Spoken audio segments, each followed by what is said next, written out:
A Frexit campaigner has launched a scathing attack after fears were expressed over the future of the Eurozone, as calls for France to be one of the next countries to leave the European Union intensify.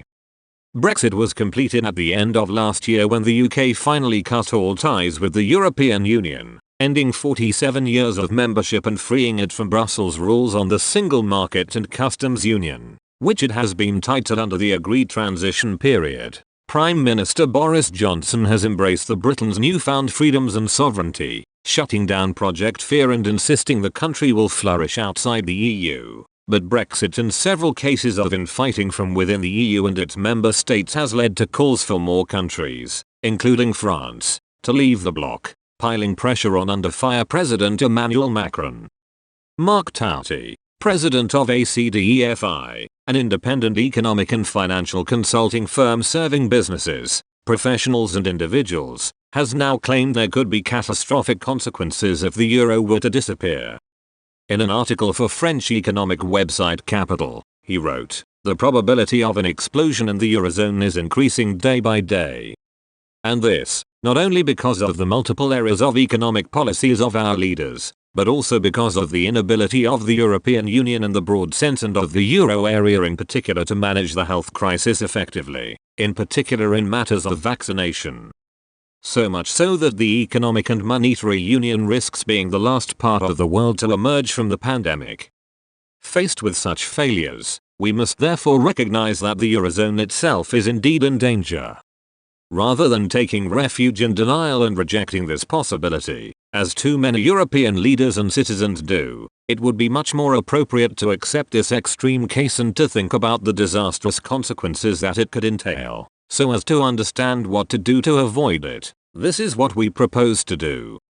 Mr. Tauti warned if France were to leave the Economic and Monetary Union, EMU, interest rates would soar that would trigger a massive collapse in investment and consumption, which would consequently be followed by a recession.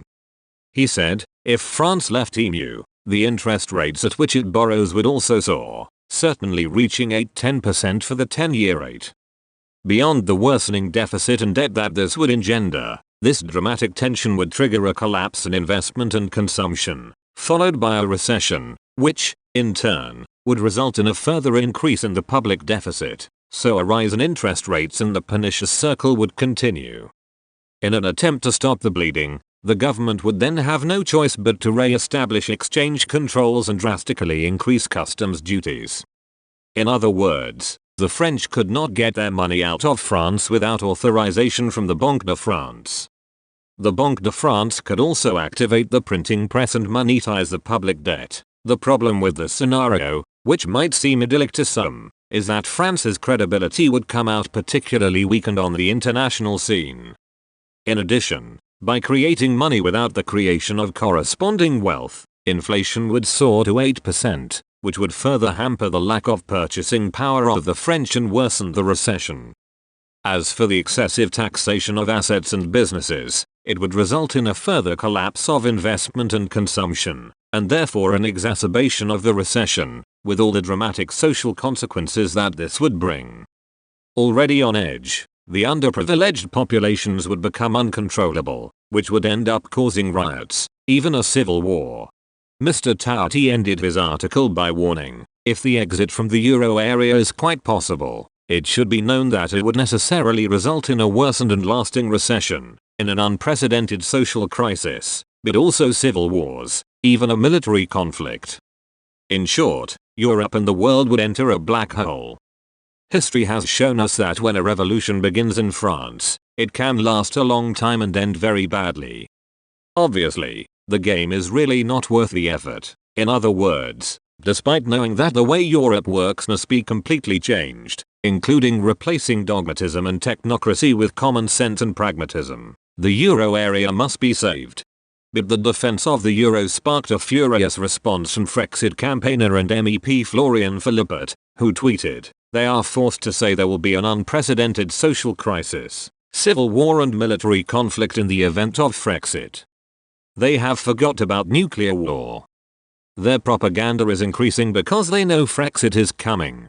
Last week, fellow Frexit campaigner Charles-Henri Gallois increased calls for France to leave the EU, Branding Brussels a laughingstock among many countries over its chaotic COVID vaccine rollout, with the disaster tearing apart the bloc's stronger together message. The Generation president said, "I think that it's more embarrassing for the pro-EU. All the propaganda of stronger together is falling apart." This crisis highlights an obvious fact for a Frexiteer like me: the independence, agility and resourcefulness of sovereign nation states like the UK have outshone the lumbering bureaucracy of the EU at every stage. The Frexiteer concluded, "One day of COVID-19 costs us €3 billion per week. It has been calculated that the vaccination delay will cost €123 billion for the EU country. When the French will pay the bill, I think that the EU will pay the price and Frexit will rise."